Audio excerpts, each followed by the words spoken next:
With the removal of the Chief Justice going on and the feet dragging that the Chief Justice is able to do, showing her power, she's actually demonstrating that she's her department, her sector, her arm is truly the arm of government.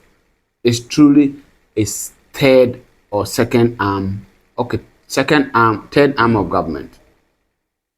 And she's the head of that arm of government. I actually like how she's using the constitution to tell the president that she's not the weak link, to tell any other person that if you want to remove me, to remove a chief justice, whether her or someone else who will later occupy that position, it's not a weaker link. You need to pass through certain procedures, and in passing through those procedures, you will face difficulties. If she could have just resigned, she could have just say, keep quiet, not even bother to hire a lawyer to defend her, and just allow the government to go through the process easily. She could have decided not to talk to the press. But you see, the judiciary is an arm of government, and the chief justice is the head of that arm of government.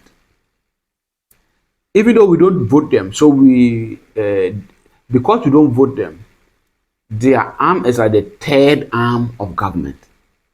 So we have the executive, where the president is the head, and definitely the head of all the arms of government. And then we have the legislature, where the Speaker of Parliament is the head. Then we have the judiciary, where the Chief Justice is the head. And you see, the Chief Justice went to hire a lawyer to defend her. Say, try to find all the loopholes that they couldn't fill up with the petition against her. And then today she came out talking about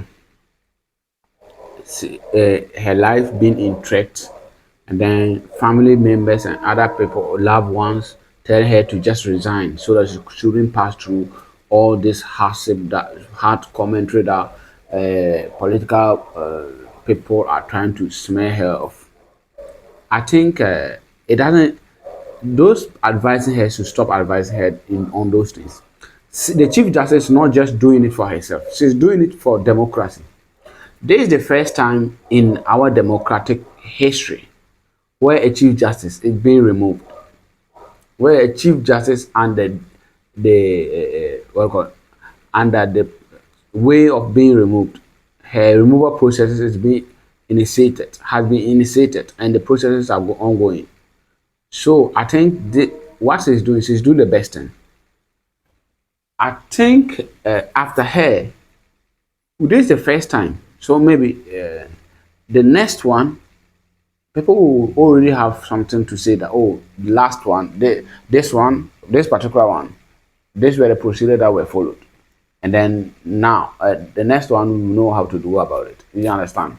Because this is the first time, there are certain things that people will get wrong, either her side or the government side of the government, they'll get wrong.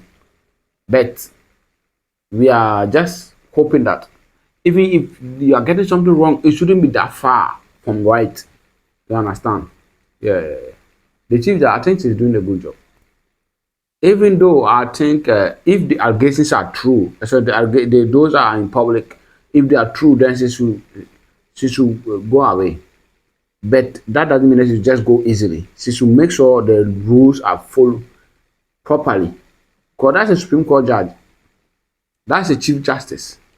If removing the Chief Justice don't follow proper judicial processes, then me sending a case to court won't follow proper judicial processes.